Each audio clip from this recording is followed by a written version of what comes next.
There are funnel webs there like everywhere. They're just, that's what you grow up with. Green ants. In Western Queensland you grow up with brown snakes. In Clifton Gardens you grow up with funnel webs.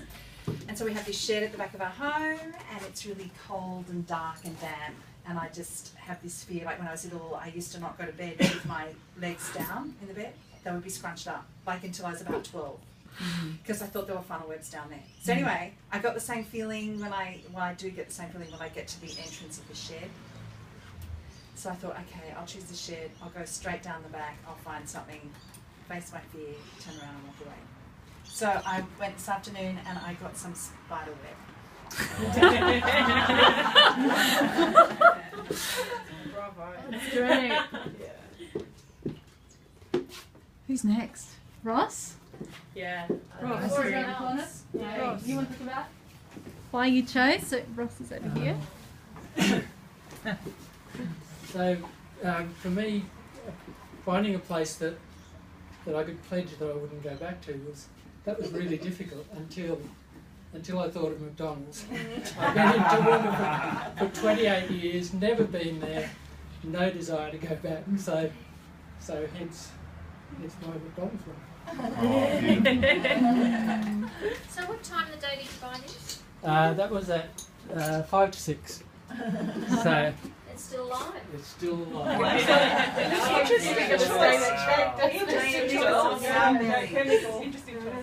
Here's the next one. Oh, this is Hayley.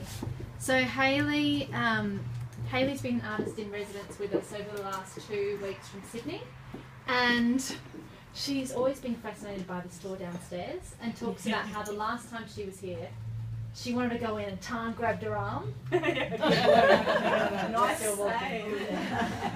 So Hayley's place was the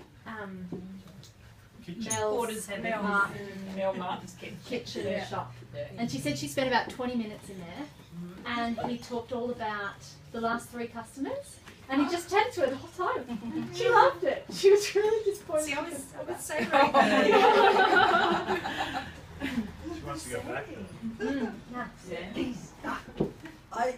I like visiting cemeteries because I think they're full of voices, and I also find that they're full of stones, and I really love stones because I think stones can hold the warmth of the day, and they have a history, and there's something forever about stones. And in at Jewish funerals you put a stone on the edge of the grave, and I rather like that practice because it's almost sort of a contacting again with the earth, and it's a sort of an ongoing kind of forever thing where you become part of it but you continue. So I rather like that. And I was in this cemetery and I found this scatter of stones, and I thought, oh, they've been on somebody's, but somebody's washed them away or whatever.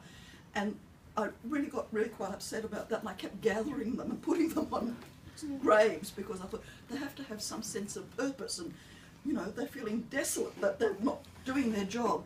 And then I thought, well, those are really nice, I wouldn't mind taking them. Being a grave robber from way back, I kind of filled my pockets so that I was sort of having to go along on my knees then with my pockets full of stones. And when this project came up, I thought, this is absolutely perfect because that's what it's sort of all about. But I had to say in my paragraph to Lee that if I promised never to go there again, I'd have to keep my fingers crossed because I couldn't do that because I'd want to go back and talk to the people again. And so I sort of said that, you know, I wouldn't go back immediately, but in a couple of years I'd probably like to go back and have another conversation. He really liked your paragraph. Did I forward you his response? He really liked it. Yes. So Sandy, why did you pile them like that? Because there's something about piles of stone. Love it. Pile. I find sort of like I know people who have piles. sort of an inspiring thing about Did you know that's a Buddhist? And they love them. okay, and I thought to myself, I probably should have blue tacked them. I thought, no, I like that tincturing, maybe not quality. So I was there sort of hoping they would, and I liked that sense of uncertainty because life's like that too, you know. So yeah, Exactly, that's beautiful. Who's next? Okay, I'll go next because I'm right next to Sandy. You're right next to yes, Sandy. So I'll go next. Okay, well I'll go over. Yeah. So I had a really hard time because I always thought if I was going to go somewhere that I had never been before, that I might like to return. And so then I thought it was really difficult to then promise never to go back. So I had to really rethink the project because I thought that, well, there's no point in going somewhere where I might one day have to break my promise. So I was thinking about, you know, my everyday life, and I started thinking about places I probably wouldn't want to go back to ever because they make me feel really nervous or, you know, uncomfortable. And then it struck me in a conversation with Ali that underneath the stairs in the art gallery, there's this really wonderful room. And the room just sort of goes down like that, and also in like that. And I have a really hard time with small spaces. I get kind of claustrophobic. And it also really reminded me of being John Malkovich, you know, where they have to climb through and then, you know, there's this porthole. So I scrambled through on hands and knees and I found this, and I hope that I don't get fired from council for stealing council property.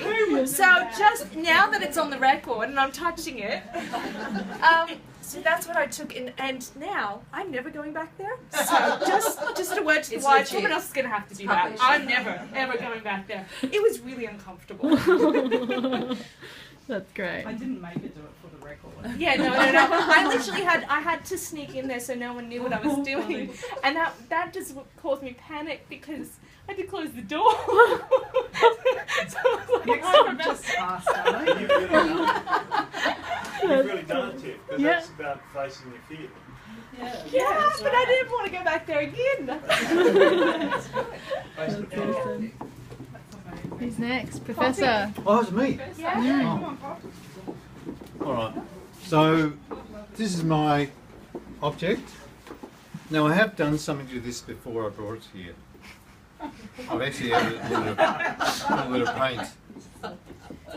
But can I say, on a sunny Wednesday, this is what I wrote about a month ago, I will cycle to a secret place in Toowoomba. I will spend some time here. I'll remove my clothing. That's very Melbourne.